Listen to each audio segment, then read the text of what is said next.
High, তোমাদের বুগিজুগি blog দেখে তোমাদের বিখ্যাত মিরপুরের ল্যাটকা খিচুড়ি খাইতে গিয়েছিলাম। আর এই ল্যাটকা খিচুড়ি খাইতে যে আমার অনেক সাফার করতে হয়েছে, দাঁড়াও তোমাদের বলছি। তো প্রথমেই তোমাদের এরকম টোকেন নিতে হবে দাঁড়িয়ে দীর্ঘ প্রতীক্ষার পর।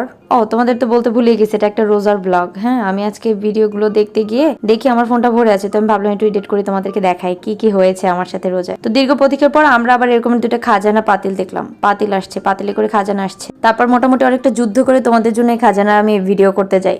আর সব থেকে মজার ব্যাপার ছিল, যিনি এই খাজানা আমাদেরকে পরিবেশন করেছিলেন সে বেস্ট সেলিব্রিটি ছিলেন। ও মাই গড।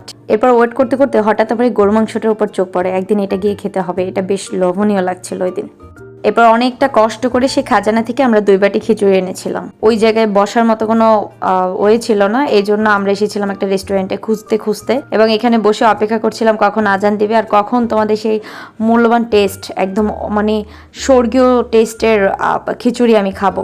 আর এটা হচ্ছে খিচুড়ির চেহারা, দেখতে বেশ ভালো ছিল। এবার এসে টেস্টের কথায়, যদি টেস্টের কথা বলি, এটা তোমরা চাইলে রান্না করতে পারবে। এটা বিশেষ যে ব্যাপারটা ছিল, মাংসটা ছাড়ানো ছিল, যার জন্য হচ্ছে খিচুড়িটা আশালো ছিল। এখন এটা যদি তুমি ট্রাই করো তুমি পারবা, যদি তুমি রান্না করতে জানো।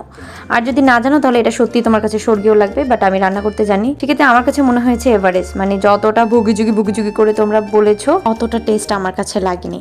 So bye, tata.